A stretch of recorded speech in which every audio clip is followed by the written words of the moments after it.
Bangladesh federal সাংবাদিক union BFUJ সভাপতি রুহুল আমিন গাজীর স্মরণে নাগরিক শোক সভা হয়েছে।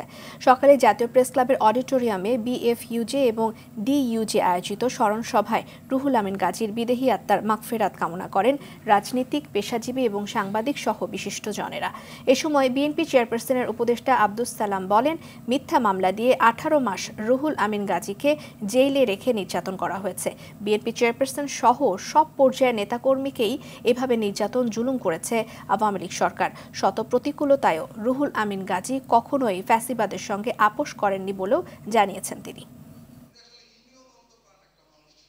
গাজী ভাই কিন্তু সেই দীর্ঘ 5 দশক সাংবাদিকদের নেতৃত্ব দিয়েছেন, ত্রুটি রুজির অধিকার আদায়ের জন্য লড়াই করেছেন। নানান কালাকানুনের বিরুদ্ধে গাজী ভাইয়ের যে সংগ্রাম, তা যেন কখনো থেমে না যায়, এটা যেন আমাদের সবার মনে থাকে।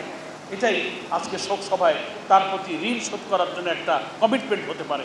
কথায় কথায় বা যে কোনো কিছুতে নিজেদের মধ্যে বিভেদ সৃষ্টি হোক, এমন কোনো কিছু কোথাও থেকে করা উচিত হবে না। একসাথে লড়াই কিন্তু এখনো বাকি। হাসিনা তার বৈশা নাই, বিভিন্নভাবে ষড়যন্ত্র করছে।